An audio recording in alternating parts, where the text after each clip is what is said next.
last tutorial video, we were working on the thing where I applied a wash. I mentioned in that video, like a lot of times after I do a wash, I end up doing the dry brushing of the primary color, but with the thing, I didn't need to do that. So to show off some dry brushing, I'm working on this body of the Gamerverse Abomination Build-A-Figure. I'm going to be making a classic Abomination of it. I got a head casting the comic book style Abomination head. I'm not worried about painting that up right now. We're working on the main body, so we can go over some dry brushing techniques. These are not the definitive dry brushing, this is just how I dry brush. So I already applied a wash to the base of the body. I did it on the live stream, last live stream. So it's already got one step done. So I'm going to start doing some dry brushing extra color. And I got some Testors Model Master Acrylic,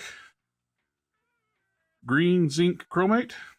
This is I already did the one arm. After the dry brushing, the wash, I dry brushed the green zinc. Really brings a nice depth of color onto the parts, especially with all this sculpted detail. Really great for dry brushing. Now let's work on the rest of the parts. What I got an old soft bristle brush. They actually, I was watching Customs by Matchu, and he showed these really cool brushes Green Stuff makes, especially for dry brushing.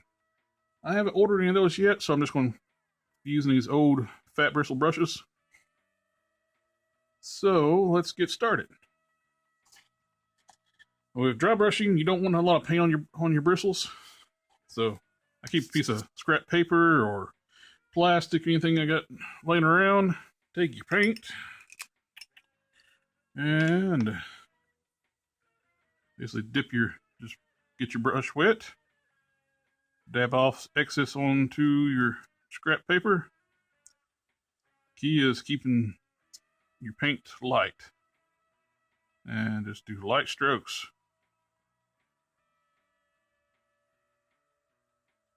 Barely touching what you're dry brushing.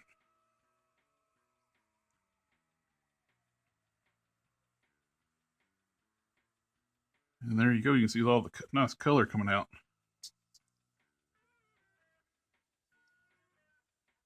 You don't want to go too heavy on your dry brushing. It can muddy up what you're working on.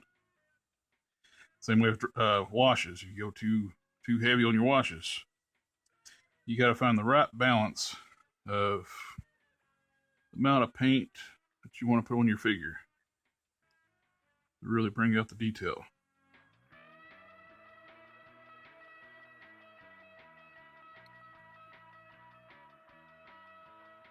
Sometimes it's best to go in one direction, but if you're careful, you can do both.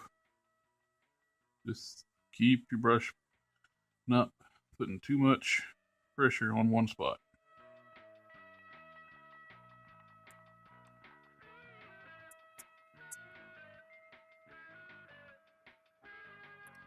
Really, with this Abomination mold, it really brings out that scale sculpting work on this base figure. Helps blend in too, like where they did the lighter color airbrushed on. It helps blend those a little better when you're dry brushing over top. Some of the best things you can do to your figures to bring out detail are washes and dry brushing. Especially if they're a figure that has a lot of sculpted detail like this figure. The only bad thing about washes is only a bad thing because the situation now, you do waste some paint on your, and that's mainly an issue because Testors Model Masters are no more. Rust-Oleum seems to hate Testors. They bought the company and shut down Model Masters, and now I've heard, watching another hobby channel, middle of the month, what Testors is left, they're doubling the price, like nearly double the price, like 45% increase on the paints out there. So they're bound and determined to kill what's left of testers. So if you see Model Masters acrylics and you like hobby stuff, get what you can. Because it is no more, sadly. They had such great variety of shades and colors.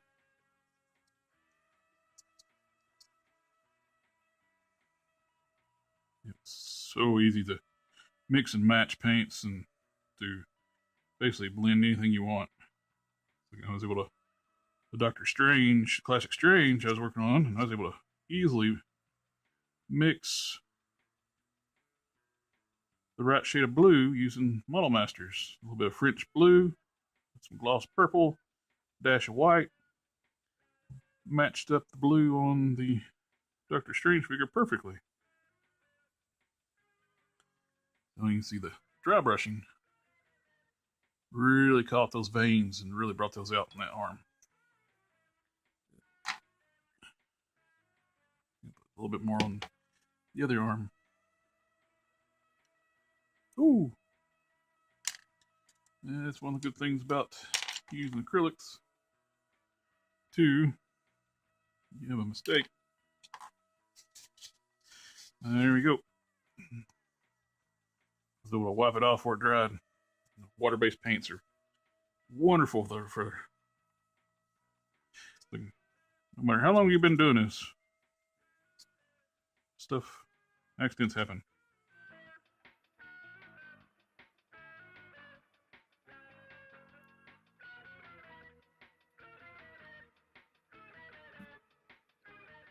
I don't think I could have done that, fixed that little mistake so easily with Tamiya.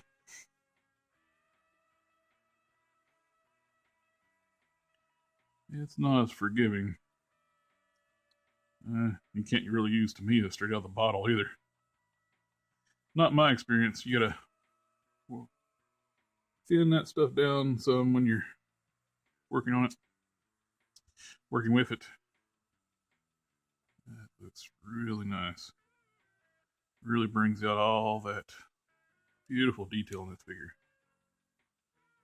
The only issue I ever had with this mold here, besides it being the Game Reverse, swapping out the head, they didn't put any sculpted detail on the joints, like on the arms. Most of the time they'll put some sculpted detail on the hinge itself, but not on this one. In my bottle paint. Touch up on the other arm, already done. This was my test piece, basically to see how this lighter green would look on here, and I like it a lot. Okay, onto the hands. Beautiful details.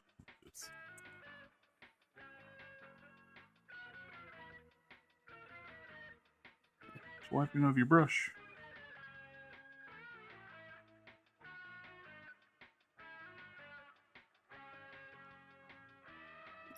And the thing about at least with, I noticed with Model Masters, it will go on brighter, but it'll dry a darker color.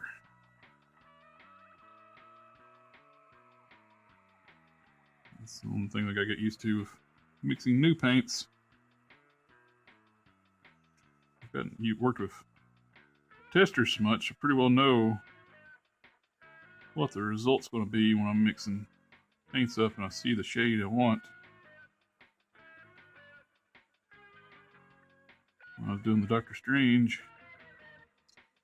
we'll see, yeah, that's a little, it's a tad bit brighter than what I'm wanting to go for, and that shows what it should be near perfect.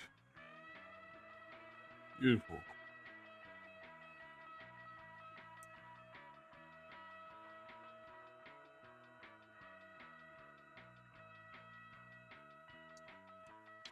Shame they haven't knowing Hasbro as it is. Seems like when you work on a Marvel character, a lot of times as soon as I get done with it or start working on it, they'll announce the figure. I was going to say, I don't see why they don't do like a release of the comic book version of Abomination on this body. The body for the comic book one's way too small for Abomination. He's bigger than the Hulk. He's bigger than the Hulk, and his base strength is twice as much as the Hulk. But unlike the Hulk, his does not go up. At least it used not to. They change things all the time in the comics. Hulk would always start out the fight as an underdog to the Abomination, and when the fight goes on, he'd overpower the Abomination. Yeah, cool. They work out the cool back in the day when they would put things in their characters to keep them from being able just to one-shot everybody all the time. One punch!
Okay, you can see a nice side by side, with and without dry brushing, how much detail that brings into the figure. I'm going to go ahead and finish up the dry brushing of the light green onto the Abomination, and we'll take a look, see how it looks afterwards. Okay, we have all the parts dry brushed. That green, light green really picks up all the detail on the Abomination figure. Dry brushed inside the knees, got the legs done, and the hands dry brushed, the arms. Actually went over too after I got done. I dry brushed some Testors Model Master Acrylics wood color. Pretty much perfect match to the lighter tones on the Abomination. Dry brushed some of that over top of the chest and the arms. I think it turned out really nice. Probably end up dry brushing some dark blue on the trunks. And a lot of times the Abomination has blue trunks depicted in the comics. Both the SDC one and the Build-A-Figure version, the previous comic book version, has blue trunks. So a little bit of blue dry brushing should bring it out. And after that, I'm going to detail the nails and a few spikes, and the body will be done. Anyway, thank you for taking the time to watch the video. Like, share, comment, subscribe, and I'll catch y'all next time.